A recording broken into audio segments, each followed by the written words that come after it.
Stocks में invest किया था, इसीलिए आज ये सब कुछ है। जो आगे की सोचते हैं ग्रो करते हैं। Download grow for stocks, mutual funds and IPO।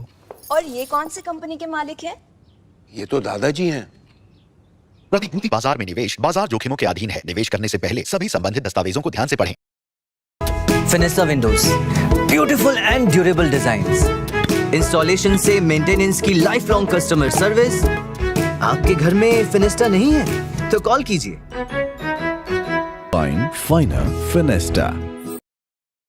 Rajasthan is history, culture and much more. And I have been reporting on all things royal for more than 25 years. The colors, the culture and the complexities of the Northeast is different from the rest of the country.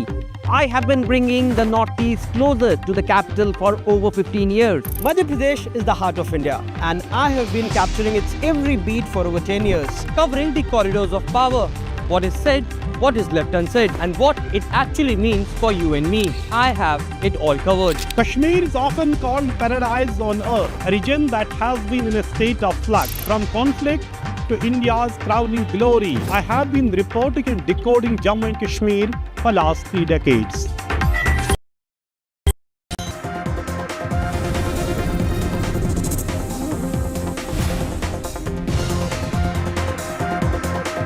Good evening and a very warm welcome to India Matters on Friday night. I am Shiv Arur. The Congress party wages a bitter and fearsome battle with the BJP and the Modi government, but oftentimes the real enemy is within. And tonight, Sam Pitroda has said something that has embarrassed his party once again. He has said he feels right at home in Pakistan. This in a year when terror attacks and Operation Synindhur have happened. Insensitive or enemy action, we don't know, but we'll tell you about why this is no coincidence. Also on the show tonight, Rahul Gandhi has tried to instigate and mobilize the Gen Z to uprise against the government and the state in the country, but Indian Gen Z are on the warpath for something else entirely. They're on the warpath for iPhones. This happens to be the most viral video on the Indian internet today. And finally, Lashkar-e-Barbadi is our story number 3 tonight. After the Jaish-e-Mohammed, now the Lashkar-e-Taiba has come out to confirm the big damage that the Indian Air Force did during Operation Synindhur. Also remember, at 8:30 p.m, we've got an incredible NDTV focus long-form documentary on the angry streets in India and across the neighborhood. This is on the back of what's been happening in Bangladesh, Nepal and elsewhere. Let's begin tonight with Congress party elder statesman Sam Pitroda, who has once again stepped out from his comfortable foreign safe haven in the United States into the Indian limelight, only to embarrass and expose his party. With a remarkable knack for saying the wrong thing at the wrong time, he now says he has visited Pakistan and feels right at home there. Predictably, the BJP has pounced. But honestly, can you even blame them? Pitroda isn't some random loudmouth. He's even clarified now, and I'll come to that in a bit. But he is Rahul Gandhi's chief advisor, his so-called Vishwa Guru on all things international, the man who literally escorts Rahul Gandhi everywhere on his foreign tours. Think about the timing right now of what Sam Pitroda has said. The Congress is desperately trying to paint India as a failed foreign policy state under Modi. Just 72 hours ago, Shahid Afridi praised Rahul Gandhi. And now Sam Pitroda adds his bit saying he feels at home with Pakistan, a country that India just went to war with after the terror attack in Pahalgam. The optics could not be worse. Yes, it's tempting to laugh at the Congress for nursing these geriatric motormouths who keep tripping the party up and embarrassing them. But this isn't just some comic relief in the hyper-nationalistic news wheels. This is a narrative landmine. Every time Sam Pitroda opens his mouth, the Congress is forced to waste valuable energy cleaning up behind him, while the BJP happily adds his quotes to his arsenal ahead of, for instance, the Bihar election now. And remember, this isn't just about one man. It feeds into the BJP's larger suggestion that this is no blooper at all, that the Congress is in fact officially aligned with Pakistan's interests. mainstreaming a country India is working overtime to isolate globally. Now, Sam Pitroda can sit back, he can clarify, which he has, he can puff a pipe, sip his wine and pontificate about feeling at home in Pakistan or Nepal or Bangladesh or wherever else. But on the ground, Congress cadres are left to wipe up after him on the road to yet another election war. And the BJP doesn't even need to try too hard, with the Congress's elder statesmen simply launching full tosses at the BJP. Pitroda is their best ally in proving that the Congress elite live in a parallel universe, oblivious to the battles their party is actually fighting, selfish to the core and completely disconnected in his ivory tower from a new India. Maybe that's why the Congress finds it so hard to connect with India's Gen Z.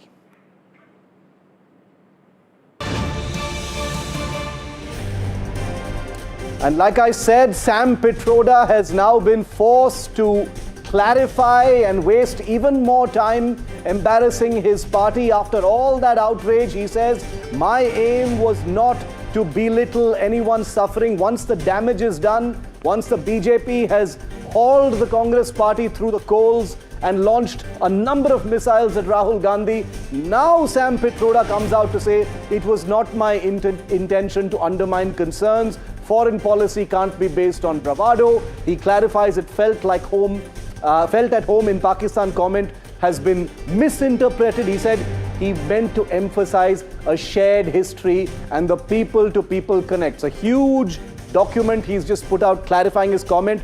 But in this age of hyper nationalistic social media armies waiting to pounce the Congress party, the damage is done. Sam Pitroda words about feeling at home in Pakistan have already done their job as far as setting a perception against the Congress party. And remember, this comes just 2 days after Shahid Afridi of Pakistan praised Rahul Gandhi and called him positive-minded. All of this going into the narrative that the Congress ka haath Pakistan ke saath, as BJP constantly taunts them.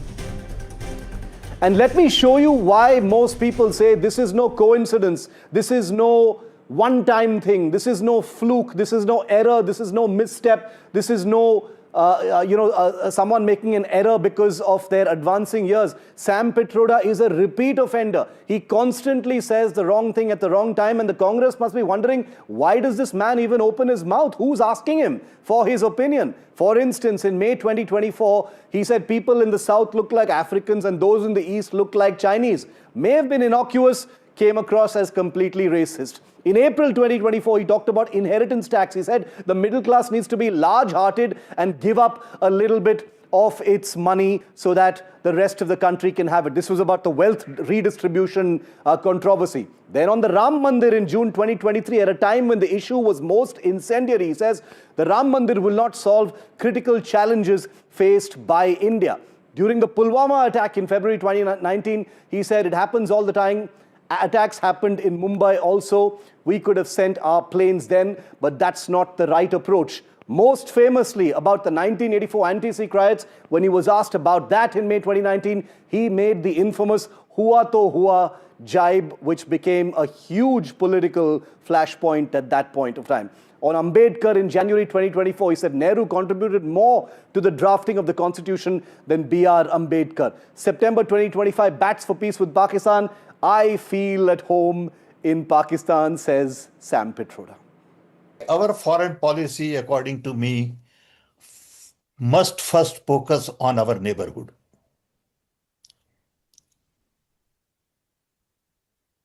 Can we really substantially improve relationship with our neighbor? I've been to Pakistan, and I must tell you, I felt at home. I've been to Bangladesh.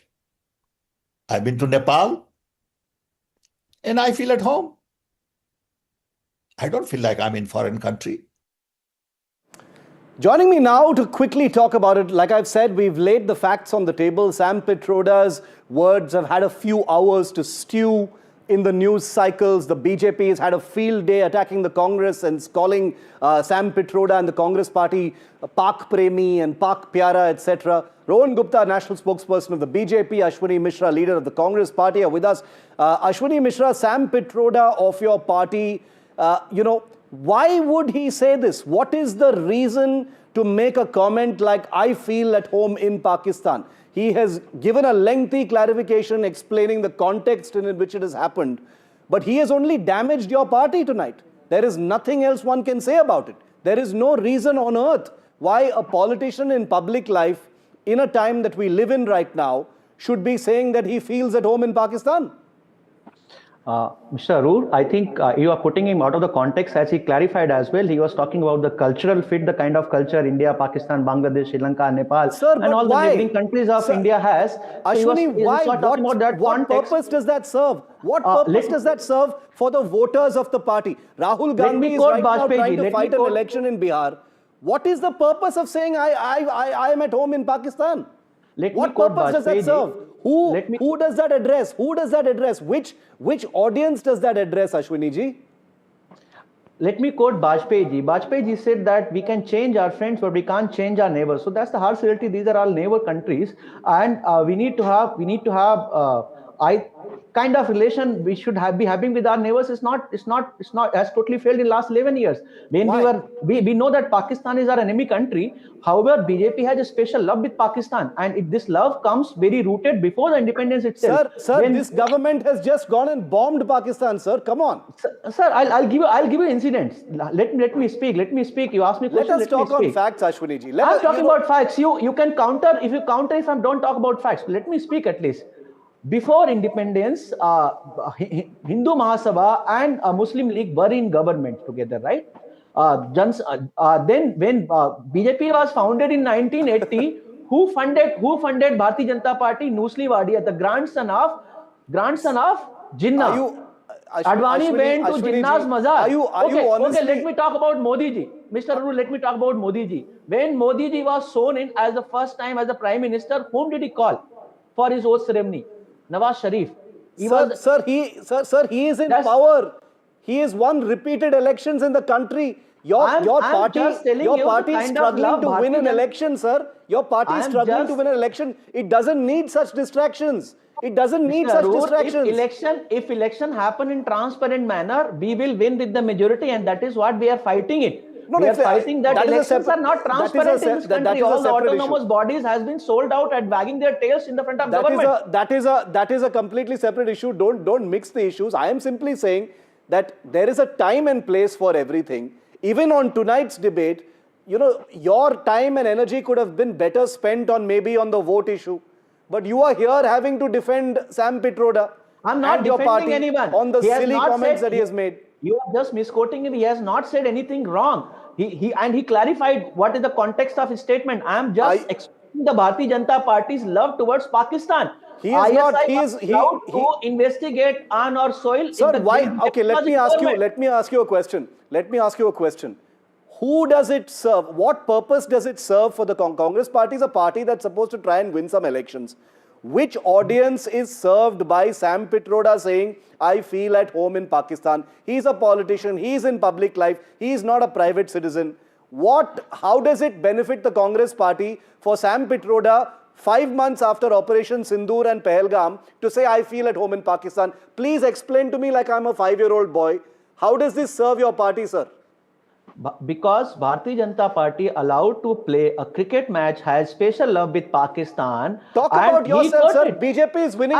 Sir, BJP is winning elections, sir. You are supposed to win elections. We are exposing the diplomatic failure of Bharatiya Janata Party. His statement is exposing the diplomatic failure of Bharatiya Janata Party. Bharatiya Janata Party, which totally failed in diplomacy wherever Modi ji goes, looks like he is the Prime Minister of Pakistan. He went to UAE, and UAE has a contract with has a tie-up with Pakistan. He went to China. We covered that here. We have covered that here. I am asking you. I'm asking your party. I'm asking you specifically, Ashwini ji, about the Pakistan Saudi Arabia deal. We have done a story here on NDTV. About Nepal burning, we have questioned our government. Rohan was on my show 2 weeks ago. Whether it is about Bangladesh, we have questioned the Modi government. Whether it is Sri Lanka, we have criticized the Modi government and said, did you get the answer? The burning neighborhood is in many ways an ironic situation. There are certain failures by the Indian government, but it is also unique because India is not a troubled country unlike the neighborhood itself. But I am talking to you about the Congress party, sir. You have elections to fight. इसमें क्यों पढ़ रहे हो? Leave that to the judgment of the people, how this statement will affect. I think he clarifies his intent, and I don't think you should be discussing what people will think about it, because he has clarified his intent. What we should be discussing is the burning issues. The burning issues are, if Pakistan is a so big enemy, quickly. why are we playing the cricket with them? I speak, many people will say, Shiv, Arur, who are you to say all this? But I speak also on behalf of citizens who support the Congress party, and they will feel very irritated and angry today. Rohan, this is a political fight. They have launched another full toss to you. BJP is salivating and saying, Dekha, we told you that Congress is aligned with the Congress party, and here is the chief advisor of Rahul Gandhi saying, I feel at home in Pakistan. Rohan. See, it's not about the full toss. It is about the ideology of Congress party. Mind you, Sam Pitroda is not a small leader. He's part of the close think tank of Congress party. And whatever Sam Pitroda says, it is the echo of what the internal thinking of the Darbaris of Congress party. Today, he's saying that we should not fight with Pakistan. Let us talk to them, or maybe saying that I feel at home. They sing our song, they eat our food, so we should allow them to kill our people. That is the message. How anybody, Shiva, whether it is a Congress supporter or BJP supporter, as a common citizen of India, you feel ashamed, and their spokesperson is coming in the debate and trying to defend it.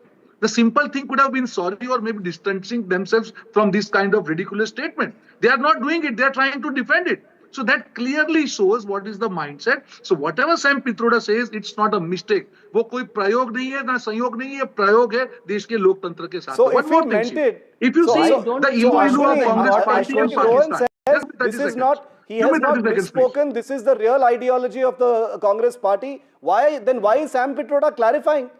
Hold on to his words and say, this is what I meant. He is clarifying because you are misquoting it. You are misquoting him. Misquoting? I'm literally quoting him. He said, whenever I visit the neighboring countries, Nepal, Bangladesh, Pakistan, maybe Sri Lanka, maybe Bhutan, maybe Afghanistan, all those countries, because they are all having the cultural DNA of India. The statement is not in Urdu. It is in English. We all know English. Let us not fight with Pakistan. When I visit all the neighboring countries of India, we feel like because our culture is pretty much the same. How can you say misquote? This is what he is. You are misquoting him. We should He's talking about the cultural fit between. We should not fight with Pakistan. We should support Pakistan. Do we not listen to all the Ghulam Ali Ghazals? Do we not listen to all the Sir, from Pakistan or from Sri Lanka or from Bangladesh? I just want to say, where is the misquote? This is about the cultural fit. It is not about the diplomacy. It is not about the political issue. Ashwini ji. No, see, I clarified also. I will just take the last word to say, Ashwini, your party knows how the BJP is. Your party knows that the BJP is waiting for the smallest mistake, the smallest comment from any of your leaders, whether it is Manishankar Ayyad, whether it is Sam Pitroda, whether it is anyone, to say something that can be pounced upon and taken in this context. Why is your party even giving, why are your leaders even giving an opportunity to the BJP? And Rohan is right, Sam Pitroda is not a small leader. You are just making mountain of a mole. He clarified as well what is his intent, why he said that. And I'm sorry I have to say this, because media is also kind of supporting these narratives that you are not discussing the burning issues. We should be debating right now why we had a match with Pakistan, why Mr. Anurag Thakur go and do Galbania with Shahid Afridi. We debated his statement for entire day, but we never debated this. We should be. Why you tell me this, Mr. Arur? You tell me this. In Riyasi, June 2024, we have attacked. Why are we not debating wherever the Modi ji is getting award from, that country is having strong tie-ups with Pakistan? I just want to... Is he the Prime Minister of India or the Prime Minister of Pakistan? I'll take the last word as a journalist and simply say one thing. I am not even talking about what is right and wrong. I am saying perception, politics, optics. The fact that this is damaging to you in terms of trying to win a voter's heart. Sir, I covered the Operation Synindhur from the line of control, and I can tell you I am looking at this, and I have met Mr. Sam Pitroda in the past, and I am thinking there is a time and place for everything. This is election season. You are up against the Congress party, you're trying to win voters, and he goes and says exactly the wrong thing at exactly the wrong time, makes a complete mess of it. BJP is very happy and says, I told you so, and Congress is left cleaning up the mess. That is the problem here. I'm out of time, but I leave it there for the moment. Ultimately, the voters will decide and we will know what they say. I can guarantee you at one of the rallies in Bihar by one of the big leaders, this is going to come up. Ashwini and Rohan, thank you very much for being with me. Incredible, incredible. We're talking about the old generation of the Congress party, but remember that Rahul Gandhi also has his eyes not really so much on Sam Pitroda's generation, but the opposite end of the spectrum. Rahul Gandhi is actually wanting to mobilize the Gen Z. He's clearly seen what's happened in Nepal, and he's hoping maybe he can mobilize some kind of anger among the youth of India, but he's just received perhaps the most substantive possible symbolic setback in terms of the Delhi University Students' Union elections, because this was a big face-off between the saffron parties and the Congress, and the saffron parties finally won. The ABVP won the Dusu election, and even in this, allegations of vote chori have emerged from a disgruntled and despondent Congress faction. So Rahul Gandhi wants the Gen Z to be on his side, but the Gen Z have voted for the other side, and it didn't stop Amit Shah from taking a big pot shot at Rahul Gandhi in this respect. Well, today's most shared video on the Indian internet isn't a politician's gaffe or a celebrity scandal. It's a shaky clip, this one, from right outside Mumbai's Bandra Kurla complex Apple store. That's right, this is outside an Apple store today. A long queue of youngsters, many of them clearly Gen Z, waiting to buy the new iPhone 17.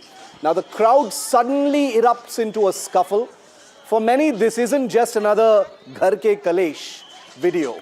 Rowdy kids brawling, but look closer, because this is a video where there are layers here that speak volumes about the India story that matter to you and me. And listen carefully, viewer, because I will explain. This isn't just a normal jhagda. First, this crowd is waiting for made in India iPhones. For the first time, Apple is producing all 4 variants of the iPhone 17, including the premium Pro models right here in India. Nope, that's not a side hustle. That's Apple placing India at the center of its global ambitions, and Tim Cook's bet on India is paying off big time. Second, India now accounts for nearly 20% of Apple's global iPhone output. Think about that for a moment. 20%, a fifth of all iPhones are Indian made going forward. iPhone production in India has surged, reaching approximately 1.89 lakh crore rupees in value in the last 12 months ending March 2025, a 60% year-on-year increase, with the value of exported iPhones accounting for about 1.48 lakh crore rupees from India. In the last half of 2025, production hit 23.9 million units, up 53%, and exports reached 22.88 million units, valued at $22.56 billion. This isn't just about gadgets on shelves. This is about India muscling into the heart of the world's most valuable company's supply chain. Third, Apple's own annual revenue in India has skyrocketed to over 67,000 crore, up from barely 13,000 crore at the beginning of the pandemic. India is not a backup location anymore. India is Apple's global frontline, especially with a shaky China promising nothing but manufacturing uncertainty. Number 4, and perhaps most important and invisible in the viral video that you've just seen from outside Mumbai's Apple store, is the political dimension. There is a frustrated section of India's political class, you know who I'm talking about, that is hoping to weaponize young people in a Nepal-style uprising. But this video, in its own tiny way, tells a different story, doesn't it? Yes, a small scuffle broke out, but what radiates to me from this visual is aspiration, upward mobility, and the hunger to be part of India's growth. For millions of young Indians, the iPhone isn't just a piece of glass and metal. It's a metaphor, a badge of ambition, a declaration of belonging to a larger growth story. And finally, to those who lazily declare that India's economy is dead or that Indian youth are disillusioned and desperate, look again at these images. Of course, India is vastly more than a queue outside an Apple store, but it is also in this queue. This is what demolishes the doomsday narrative being peddled by a tired section of our political class. Young Indians aren't waiting to be weaponized by ivory tower dynasts. They are waiting to buy into India's future. They fight, they argue, they call out nonsense, they abuse the government, but they will not be drafted into someone else's repeated failure.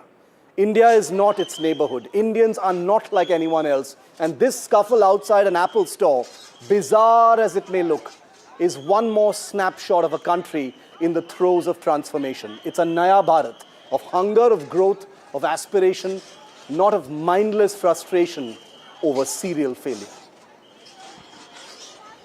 And I want to go across to NDTV's tech editor Ayush Elavadi, who was at the launch of the new iPhone, and he's been tracking the incredible scenes coming out from Mumbai and pretty much the rest of the world. Ayush, not surprising at all given the huge demand.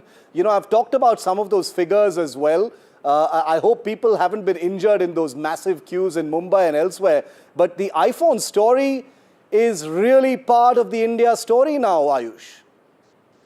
Absolutely, Shiv. You mentioned some of those figures and really encapsulated what that frenzy is all about. And it's not the politics angle is actually a side quest. When we talk about the real business and industry angle and the consumption story, the Make in India story, that's where things change. Just adding one more point to what you said, 70% of iPhones sold in the US in Q2 were all made in India. Wow.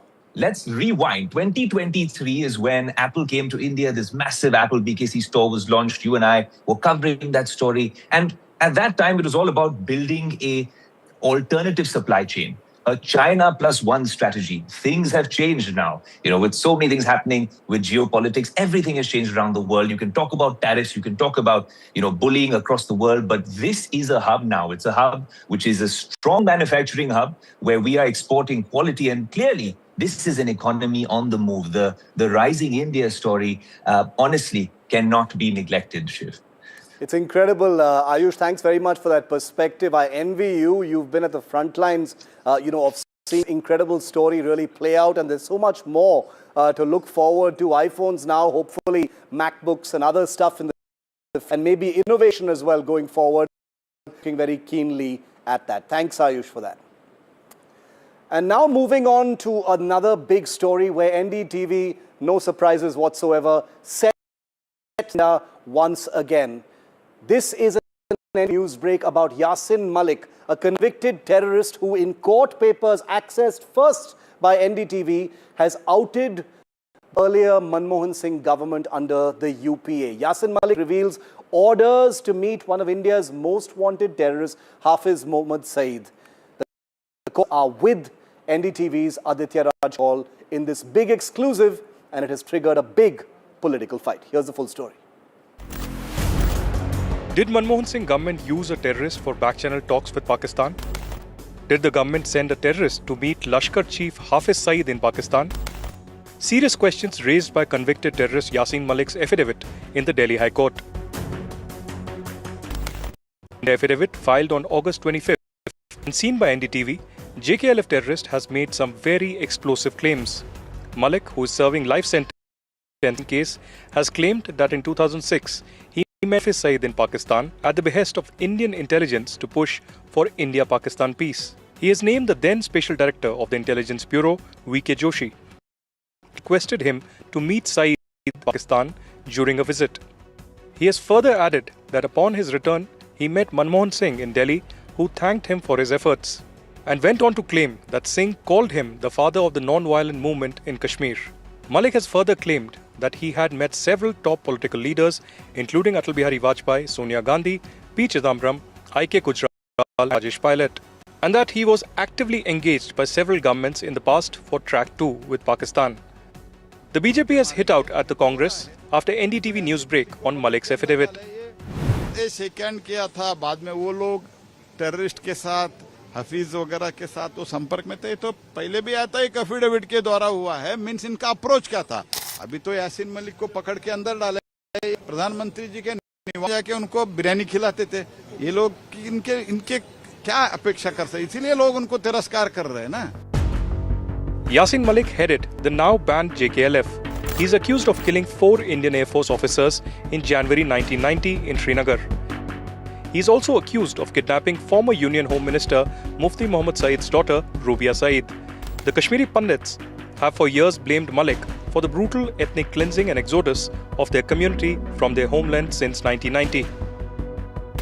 Malik's claims, if accurate, lead to serious questions on state institutions using different tactics and covert methods for peace outreach to Pakistan, and also how intelligence agencies of India back then were perhaps relying on untrustworthy people and separatists and terrorists like Yasin Malik. This is Aditya Rajkol reporting for NDTV from New Delhi. And just a couple of days after the Jaish-e-Mohammed's senior-most commander not only confirmed the damage done during Operation Synindhur in Bahawalpur, but outed General Yasin Malik's connections to his terror organization, now it's the turn of the Lashkar-e-Taiba. From amidst the rubble caused by Indian missiles, watch this story to see how they've outed the Pakistan military as well.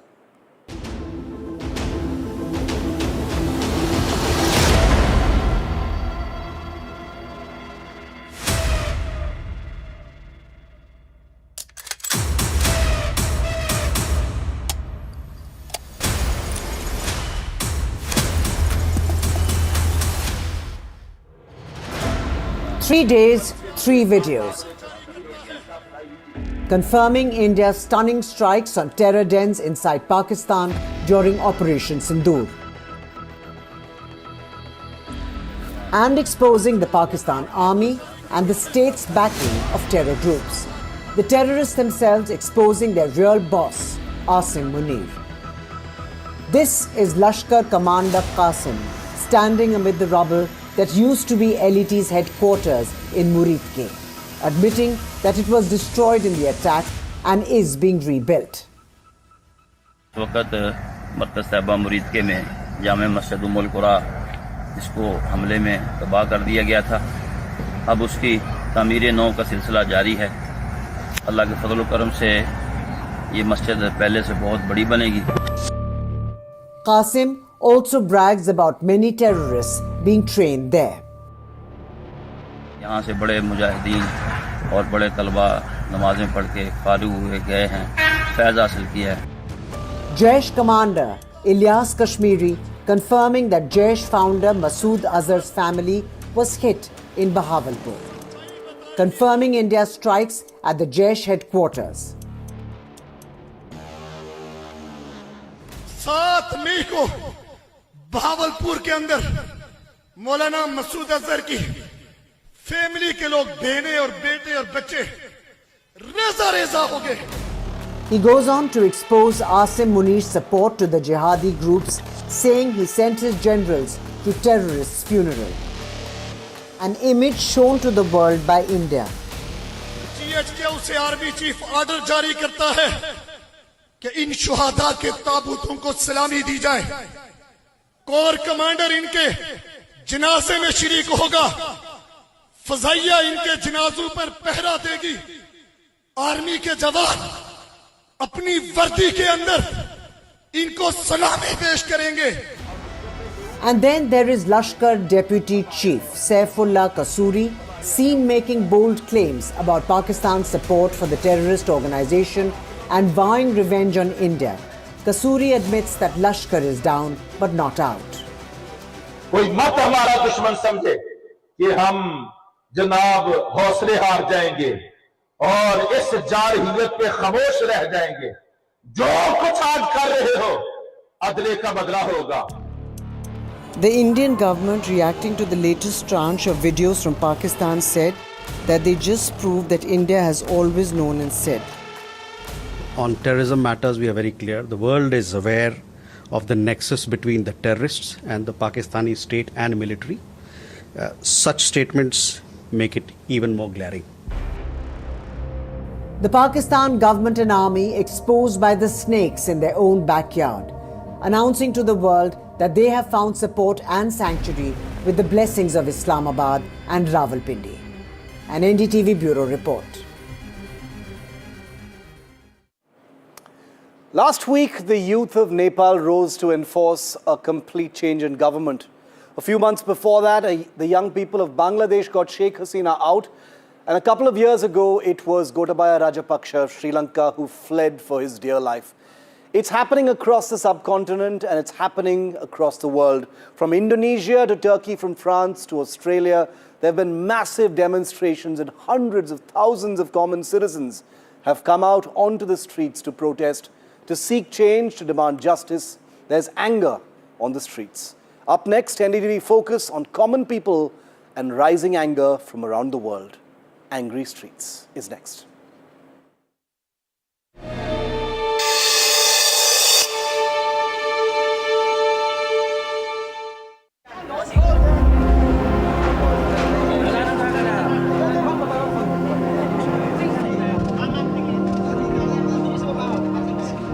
Imelda Marcos is said to have owned 1,000 shoes. Some say much more, some say less. But no one denies that the wife of the Filipino dictator had more shoes than she could possibly ever wear.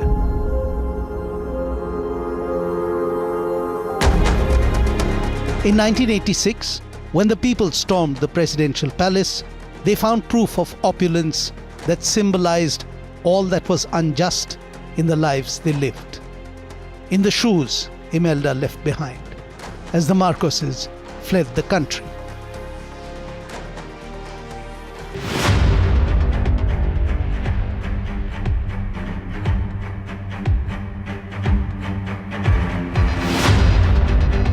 "36 years later, the youth of Sri Lanka lay on the ornate bed of their evicted president Gotabaya Rajapaksa. The presidential palace in Colombo had been taken over by the people.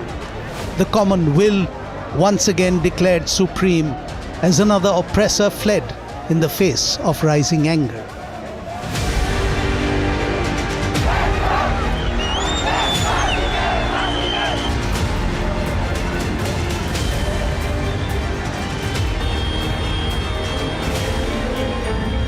The palaces and parliaments of the ruler, distanced from the plight of the masses, turned symbols of oppression and injustice.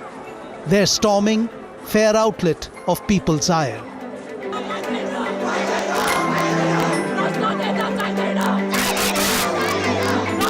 Like most recently in Nepal, before that in Bangladesh, in Sri Lanka, across the subcontinent, and across the world where there have been massive demonstrations. Hundreds of thousands of common citizens have come out to protest, to seek change, to demand justice. The adamant, the obdurate, the released energy of united rage, frothing with kinetic power, capable of sweeping away even the most entrenched.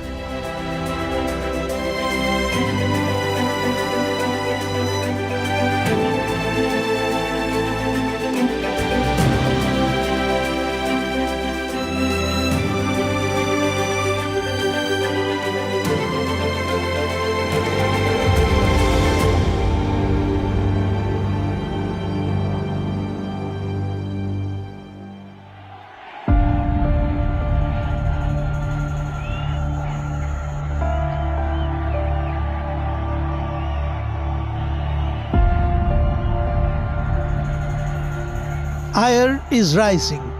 It happened in Nepal, where Gen Z in their thousands hit the streets, and in just 2 days, the Prime Minister had to resign and the government had collapsed. It happened in Sri Lanka, when after weeks of rising rage, the Lankan youth stormed the presidential palace.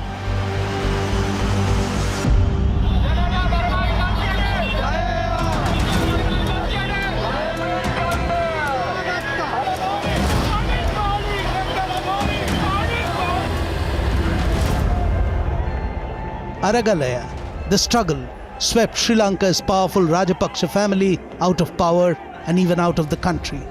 Something inconceivable before the movement burst forth in March 2022. 12-hour-long power cuts, fuel shortages, runaway inflation, medicine scarcity drove angry people to the streets. Sri Lankans from diverse ethnicities, religions, generations, and social classes united in demanding political change and accountability for economic crimes.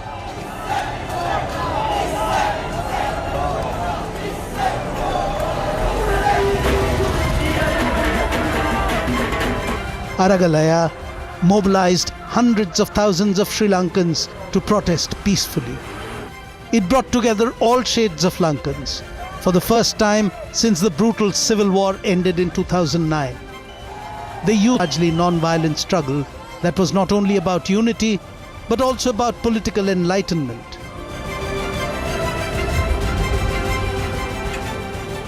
Leaderless and non-partisan, what began in Colombo spread its spirit nationally.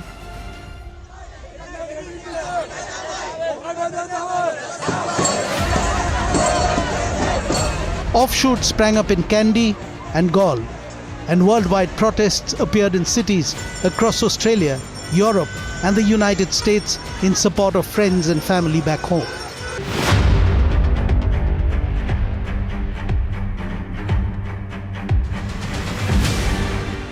The will of the people overran government offices and the palace of the president. Gotabaya Rajapaksa had to flee Sri Lanka to escape the resolve of his people to enforce change.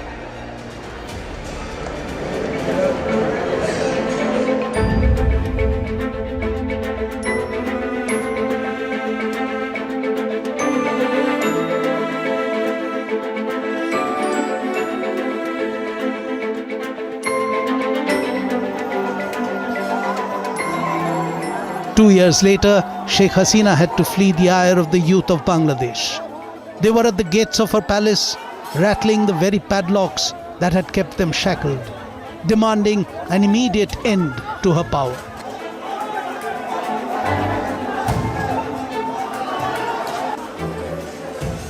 On 5th of August 2025, the Bangladesh army, till then protecting the Prime Minister, gave her an ultimatum. She had less than an hour to flee, after which the army would stand aside and let the people of Bangladesh in. That day, hundreds of thousands of Bangladeshi youth had defied curfew to bring about a regime change. Sheikh Hasina fled Dhaka on a chopper before crossing over to India on a Bangladesh Air Force aircraft. Yet Hasina had once been the darling of the masses, hailed for rescuing the country from military rule. But 15 years on, and her iron fist and intolerance to dissent meant the public wanted her gone.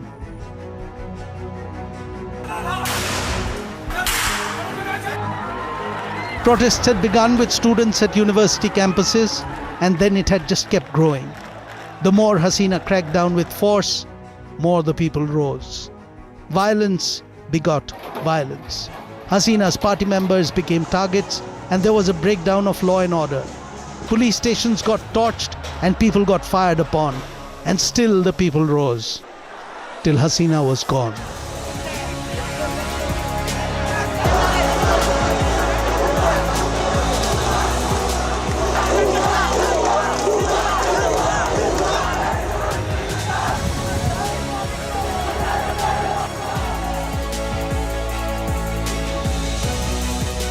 People rally against governments and people rally against injustice.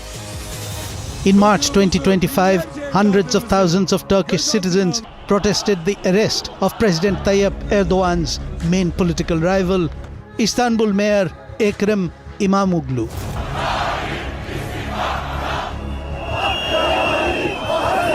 On Sunday, 15th of September, thousands upon thousands gathered at Ankara's vast Tendogan Square, protesting the year-long crackdown on CHP, the main opposition party in Turkey. 17 CHP mayors and hundreds of party members face alleged corruption and terrorism links.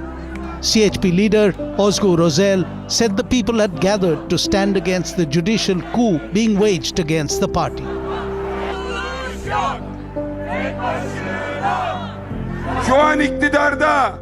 This government does not want democracy. They know they cannot win the election if there is democracy. They don't want justice. They know if there's justice, they won't be able to cover up their crimes. Seçimlerini kaybedince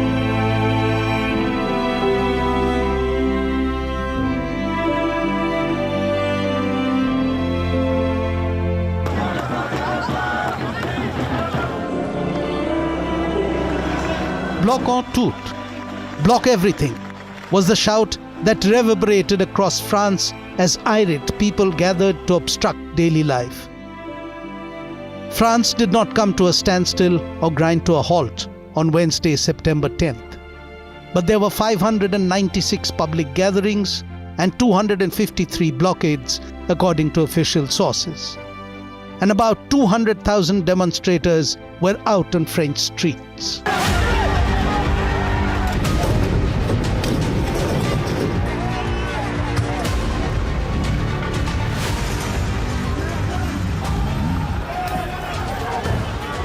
"80,000 police were mobilized across France to keep protesters in check. Riot police fired tear gas and demonstrators set bins on fire. The Block Everything Day of Action was apolitical and had been a few months in the making. The movement, with no leader, had begun on messaging groups over the summer to plan protests against budget cuts and the government. It was a show of anger against President Emmanuel Macron and the political elite.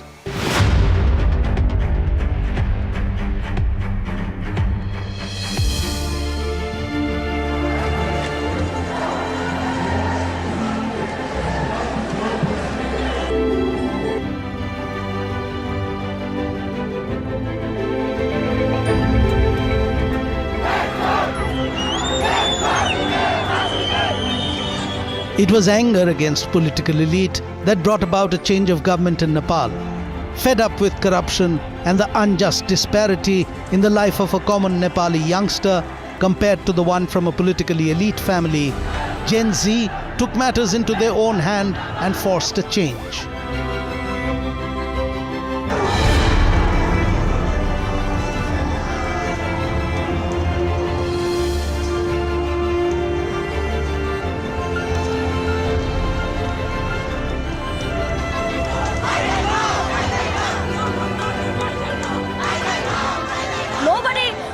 For your rights. You have to speak for your own rights, and we came here for our rights. But the Nepal government was corrupt, is corrupt. They are corrupt.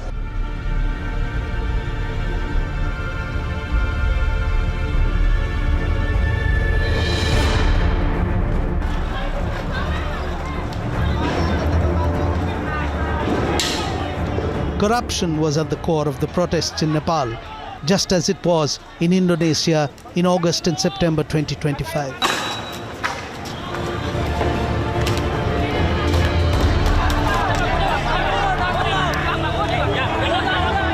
Demonstrations over a planned increase in allowances for members of the House of Representatives escalated into violent protests after a delivery driver was killed by security forces.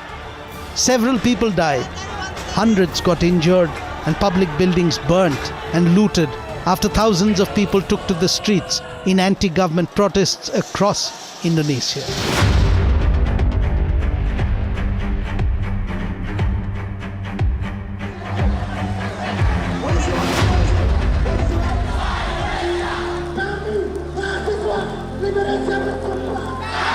The protests continued as pink-clad female protesters from the Indonesian Women's Alliance waved broomsticks as they marched to Parliament. They said the brooms symbolized their desire to sweep away the dirt of the state and police repression. Student-led protesters expanded their demands to include total reform of the Indonesian National Police and resignation of the Chief of Police.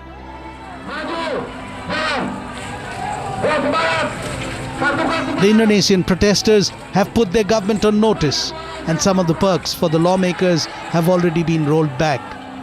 5 ministers' heads have also rolled as they have lost their jobs.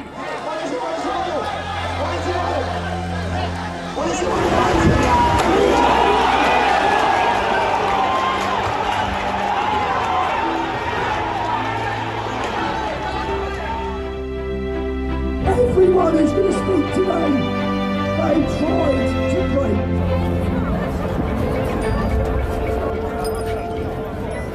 Protests by common people are not always against their